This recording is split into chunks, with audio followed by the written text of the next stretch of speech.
resub. We are going to hop in a game, though, and in the top right side of Lilac Crest, playing for Root Gaming, it's Kelazhur. In the bottom right, as the Red Terran, it is Polt.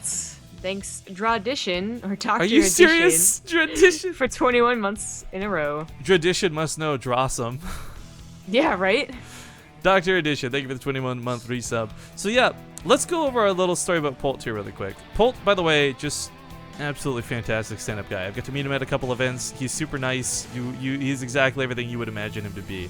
Like, this is not something where he puts on a face for WCS and is like a huge dick behind the scenes. Like, Polt's a really cool guy, and he's really, really nice. But Polt used to play in about every weekly tournament North America had to offer. Zotac Cups, the odd Go for StarCraft even. Like, Polt was all over the place, and I wouldn't say he helped, like, build up Base Trade TV, but it certainly helped having, such an awesome player to cast all the time while we were building up the channel and while we were new. It helped draw some names in. It was really cool and awesome. And Polt was just the nicest guy about letting us cast him. Then WCS came into effect, and unfortunately, it meant he was streaming less, he was playing in weekly tournaments less, he had to hide builds and practice more, and all of these things. So it was really, like, just sad for us, frankly, seeing one of our favorite players just kind of fall off the map like that. We, of course, still got to see him at live events and tournaments, but it's good to see Polt again, because we've invited him to a couple of our big tournaments since, and for one reason or the other, and totally legit reasons, like he either had school or had to fly or was unable to attend any of the other bigger tournaments that we've hosted in the last year. So this is the first time we've seen Polt in a long time, and I'm super glad to see him turn out for our qualifiers. Maybe he was training a bunch of no-names to fight against Zergs. Some kind of boot camp? You say? Huh? What? No. UP Yoda, by the way, says, Base Trade TV, if we already have a TING subscription, can we get anything else with your link?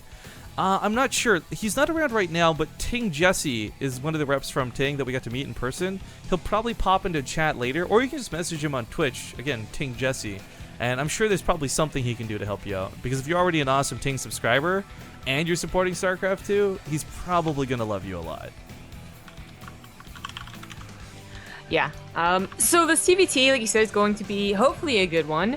Lilac Crest in these spawn positions is going to favor Polt. It drops a little bit more, but we'll see. Actually favors Kelazhur's push perhaps more if he does do any type of tank push. But it looks like he might be going up to... wait a minute. No, that's Polt.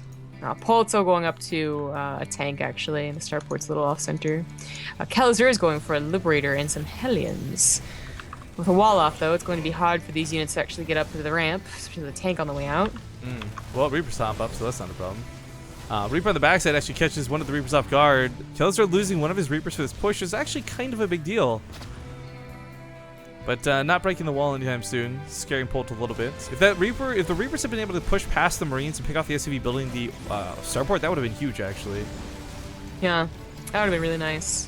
The tank is going to pop out here and push this away. The Viking is going to deal with the Liberator, no problem. And that's actually something that sucks about Kelazhur's build here. I mean, it's really cool that he's getting a supply depot or just in general damage, and this actually is a little annoying for Polt to deal with. But to just shut down the Liberator here, that would be really nice. So he's going to send Liberator to the mineral line. I actually kind of wish he would have used it on the tank. That would have allowed him to continue pushing up that ramp with Hellions. But on the other side of the map, perhaps a little bit distracted, the SCV does get picked off, and Polt will delay the command center of Kelazhur. Oh, and Kelazhur walks into a tank. Ugh. Whoopsie-daisy. Liberator, it's better off he had his repositioning and trying to get SCV kills. It's going to get one more, and that's it. So 5 in total for the game. It does bring him to an even setup, but of course, Kelazhur's command center is way far behind. Huh. Apparently, and I don't know if this is true, I'll have to go look it up, Cats has a really awesome tournament Roots hosting called the Kings of Craft. It's like a $2,000 tournament. And apparently, Polt and Kelazhur may be rematching each other in about 10 hours from now in that. Whoa, I hope they're ready. Well, like... it's probably not 10 hours. They'll probably play later, but the tournament starts in 10 hours.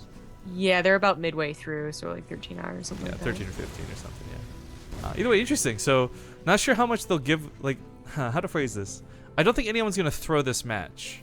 But it's the difference of like going all out versus just trying your best if you want to maybe win that other tournament as well.